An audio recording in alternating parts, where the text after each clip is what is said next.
Good morning children. 10ാം class കെമിസ്ട്രിയിലെ second volume text ബുക്കിലുള്ള 7ാമത്തെ ലെസണായ some compounds of industrial importance എന്ന പാഠഭാഗത്തിലെ സൾഫ്യൂരിക് ആസിഡ് എന്ന ഭാഗമാണ് നമ്മളിന്ന് ഡിസ്കസ് ചെയ്യുന്നത്. സൾഫ്യൂരിക് ആസിഡ് നമുക്കറിയാം, കിങ് ഓഫ് കെമിക്കൽസ് എന്ന പേരിൽ അറിയപ്പെടുന്ന ഒരു ആസിഡാണ് സൾഫ്യൂരിക് ആസിഡ്, അല്ലേ? അതിൻ്റെ കാരണം എന്താണ്? അതിനൊരുപാട് ഇൻഡസ്ട്രിയൽ ഇമ്പോർട്ടൻസ് ഉണ്ട്. എന്തെല്ലാം കാര്യങ്ങൾക്ക് വേണ്ടി നമ്മൾ സൾഫ്യൂരിക് ആസിഡ് യൂസ് ചെയ്യുന്നുണ്ട്? കുറേ സംഗതികൾ ഉണ്ടാക്കാൻ വേണ്ടി യൂസ് ചെയ്യുന്നു. For the production of substance like chemical fertilisers, paint, fibres, medicines, fabrics, detergents and also in petroleum refining. ഇതൊക്കെ സൾഫ്യൂരിക് ആസിഡിൻ്റെ യൂസസ് ആണ്. അതുകൊണ്ട് തന്നെയാണ് നമ്മളിതിനെ കിങ് ഓഫ് കെമിക്കൽസ് എന്ന പേര് വിളിക്കുന്നത്. ഇനി എങ്ങനെയാണിത് പ്രൊഡ്യൂസ് ചെയ്യാൻ നോക്കാം. സൾഫ്യൂരിക് ആസിഡ് മാനുഫാക്ചറിങ്ങിനെ വിളിക്കുന്ന പേരാണ് കോണ്ടാക്റ്റ് പ്രോസസ്സ്. ഈ ഒരു പ്രോസസ്സ് വഴിയാണ് നമ്മൾ സൾഫ്യൂരിക് ആസിഡ് പ്രിപ്പയർ ചെയ്യുന്നത്. ഇനി അതിൻ്റെ സ്റ്റെപ്സ് നമുക്ക് നോക്കാം. 4 ഇമ്പോർട്ടൻറ്റ് സ്റ്റെപ്സാണ് നമുക്കിവിടെ കാണാൻ പറ്റുന്നത് സൾഫ്യൂരിക് ആസിഡ് പ്രിപ്പറേഷനിൽ. അതിൽ ഫസ്റ്റ് സ്റ്റെപ്പിൽ നമുക്ക് നോക്കാം സൾഫർ ബേൺ ചെയ്യാണ്. Molten sulphur burnt in purified and moisture free atmospheric air. എന്നിട്ട് അതിനെ SO2 ആയി മാറുന്നു. സൾഫർ ഓക്സിജനിൽ ബേൺ ചെയ്തിട്ട് SO2 ആയി മാറുന്നതാണ് ഫസ്റ്റ് സ്റ്റെപ്പ് എന്ന് പറയുന്നത്. രണ്ടാമത്തെ സ്റ്റെപ്പ് നമുക്ക് നോക്കാം. ഇവിടെ കിട്ടിയിട്ടുള്ള SO2 again react with oxygen and forms SO3. Sulphur ട്രയോക്സൈഡാണ് ഇവിടെ ഫോം ചെയ്യുന്നത്. ഇവിടെ ഒരു പ്രത്യേകത നമുക്ക് കാണാൻ കഴിയും. റിവേഴ്സിബിൾ റിയാക്ഷനാണ് ഇവിടെ നടക്കുന്നത്. ആരോ മാർക്ക് കണ്ടാൽ മനസ്സിലാവും. അതിന് പുറമെ ഇവിടെ ഒരു കാറ്റലിസ്റ്റ് യൂസ് ചെയ്യുന്നുണ്ട്. വനേഡിയം പെൻറ്റോക്സൈഡ് എന്നാണ് അതിൻ്റെ പേര്, V2O5. അപ്പോൾ ഈ സെക്കൻഡ് സ്റ്റെപ്പിൽ ഇങ്ങനെ 2 കാര്യങ്ങൾ നടക്കുന്നുണ്ട്. First of all it is A reversible reaction and then A catalyst vanadium pentoxide is used here. ഇങ്ങനെ 2 കാര്യങ്ങൾ സെക്കൻഡ് സ്റ്റേജിൽ നടക്കുന്നു. അപ്പോൾ നമുക്കിപ്പോൾ SO3 കിട്ടി, സൾഫർ ട്രയോക്സൈഡ്. തേർഡ് സ്റ്റെപ്പിൽ നടക്കുന്നത് ഈ സൾഫർ ട്രയോക്സൈഡ് സൾഫ്യൂരിക് ആസിഡുമായിട്ട് റിയാക്റ്റ് ചെയ്യാണ്. അപ്പോൾ നമുക്കൊരു പുതിയ പ്രോഡക്റ്റ് കിട്ടും, H2S2O7. ഒലിയം എന്നാണ് ഈ പ്രൊഡക്റ്റിൻ്റെ പേര്. ഈ oleum sulphur trioxide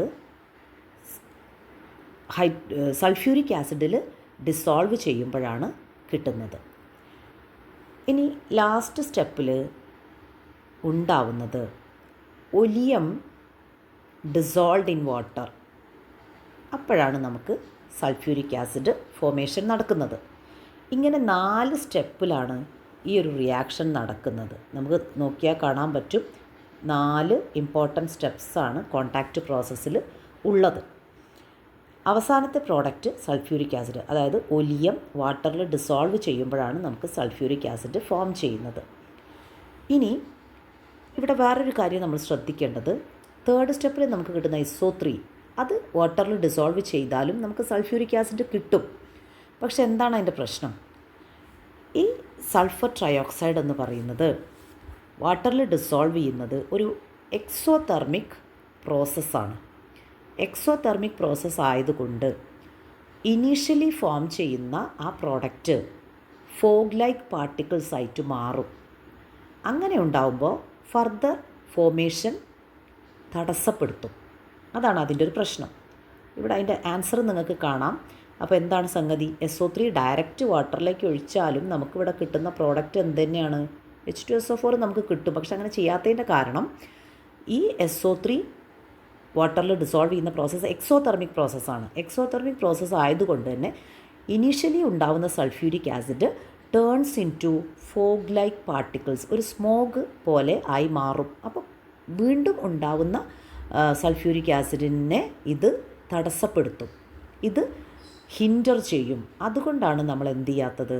SO3 direct water ഒഴിച്ചിട്ട് സൾഫ്യൂരിക് ആസിഡ് ഉണ്ടാക്കാത്തത്. അപ്പോൾ ഇവിടെ നമ്മൾ ഒലിയത്തിൽ വാട്ടർ ഡിസോൾവ് ചെയ്തിട്ടാണ് സൾഫ്യൂരിക് ആസിഡ് ഉണ്ടാക്കുന്നത്. അത് ഈ ഒരു സംഗതിക്ക് വേണ്ടിയിട്ടാണ്. ഓക്കെ, അപ്പോൾ ഇതാണ് നമ്മുടെ കോണ്ടാക്റ്റ് പ്രോസസ്സ് എന്ന് പറയുന്നത്. ഇനി അതിൻ്റെ ഒരു ഫ്ലോ ചാർട്ട് നമുക്കിവിടെ താഴെ കാണാൻ പറ്റും. ഈ ഫ്ലോ ചാർട്ടിൽ ആദ്യം sulphur with oxygen we get SO3.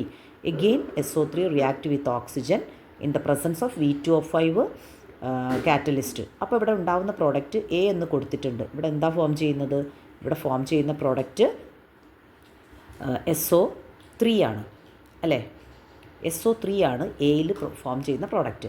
പിന്നെ ഈ SO3 നമ്മൾ വീണ്ടും കോൺസെൻട്രേറ്റഡ് സൾഫ്യൂരിക് ആസിഡുമായിട്ട് ട്രീറ്റ് ചെയ്യുമ്പോൾ നമുക്ക് ഒലിയം ലഭിക്കുന്നു. ഒലിയം വാട്ടറിൽ ഡിസോൾവ് ചെയ്യുമ്പോഴാണ് സൾഫ്യൂരിക് ആസിഡ് ഉണ്ടാകുന്നത്. അപ്പോൾ ബി പൊസിഷനിൽ നമുക്ക് വാട്ടർ H2O ആണ് ഫില്ലപ്പ് ചെയ്യേണ്ടത്. ഓക്കെ, അപ്പോൾ ഇതാണ് നമ്മുടെ കോൺടാക്റ്റ് പ്രോസസ്സിൻ്റെ ഡിഫറെൻറ്റ് സ്റ്റെപ്സ് എന്ന് പറയുന്നത്. Okay, thank you.